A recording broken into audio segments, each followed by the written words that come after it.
All scripture is God breathed, and all Bibles are translated out of Ethiopian original tongues, which was written in Ge'ez. It was not translated out of Hebrew, Latin, or Greek. Even though you might hear a weird guy named Wes say that Greek have the oldest Bible. So ask Wes, would the heathens warn you about themselves? Would the Greeks warn you about the Greeks? Would the Egyptians warn you about the Egyptians? Would the Syrians warn you about the Syrians? Would the Hebrews warn you about Jerusalem? Would the Babylonians warn you about the Babylonians?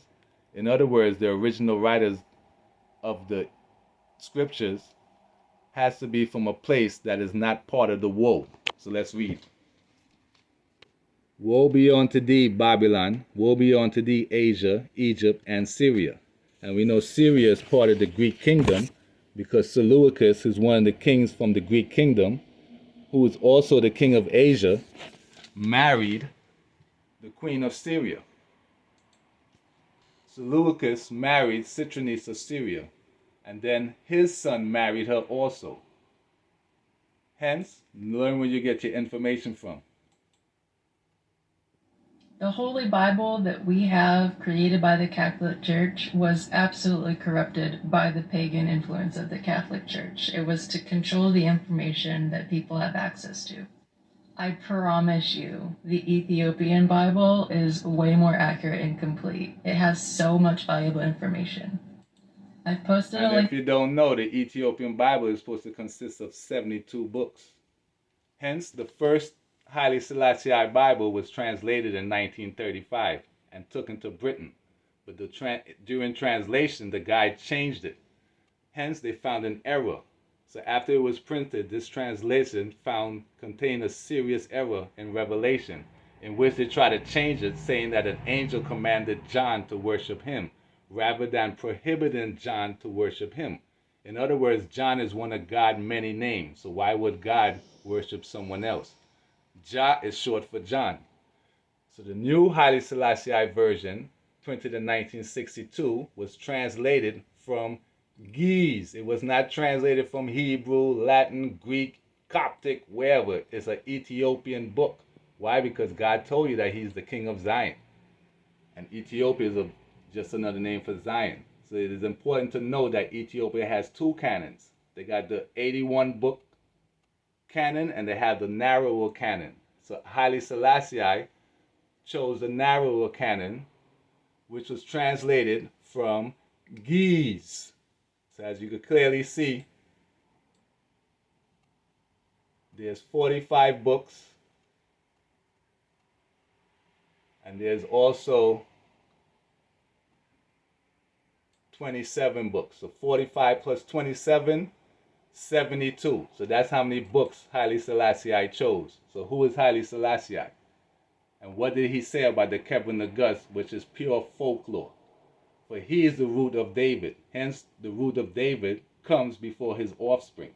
Solomonic dynasty is an everlasting kingdom that happens at the end of times. Listen, he is speaking complete English. He could easily say, yes, I'm a descendant of Solomon and Sheba. Why? Because there was a king named Menelik 3,000 years ago, but he was not the son of Solomon and Sheba. How do we know this? Because Sheba is supposed to be here in the latter time. So Ethiopia, after many days thou shalt be visited in the latter years. Thou shalt come into the land, into the mountains of Israel, where you will find Sheba. Israel represents Zion. So you're looking at the king of Zion. And look what he has to say about the folklore of the Kebra Nagus. People revolves around his personal rule. You are descended, Your Imperial Majesty, from King Solomon. Notice the international reporters repeating the folklore of the Kebra Nagus, telling him that he's a descendant. So he's telling the king of Ethiopia he's the king of the descendant. He could easily say, yes, I am. Instead, he said this. And the Queen of Sheba. This is just our story, ancient story. The Queen of Sheba, she go to visit Solomon, King Solomon. She met one son. She returned back to... It's just a story. Just a story. But this is He became real. emperor on November 2nd, 1930, and was crowned Haile Selassie I, King of Kings, King of Zion, conquering lion of the seed of Judah, power of the Trinity. And he chose 72 books. So the Kebra Nagus is a great storehouse of legends and traditions, some historical, because there was a king named Menelik, and some of purely folklore character, because he was not the son of Sheba. So as you can clearly see, the Codex Sinaiticus is a Greek text. So why would the Greeks be the first to write the scriptures when it clearly says the Ethiopian Bible is the oldest, most complete, and original Bible in the world, written on goatskin in the early Ethiopian language of Ge'ez? It is also the world's first illustrated Christian Bible. So as you can clearly see, the Ethiopian Bible has the first book of Maccabean. So it is a Bible story. So within the Bible is warning you about the Greeks. So after Alexander, son of Philip the Macedonian, who came from the land of Kittim and defeated Darius, king of Persia, he advanced to the end of the earth with a very strong army and divided his kingdom after his death. And they all put on crowns: Rome, Egypt, Jerusalem, to go along with Babylon, Asia, and Syria.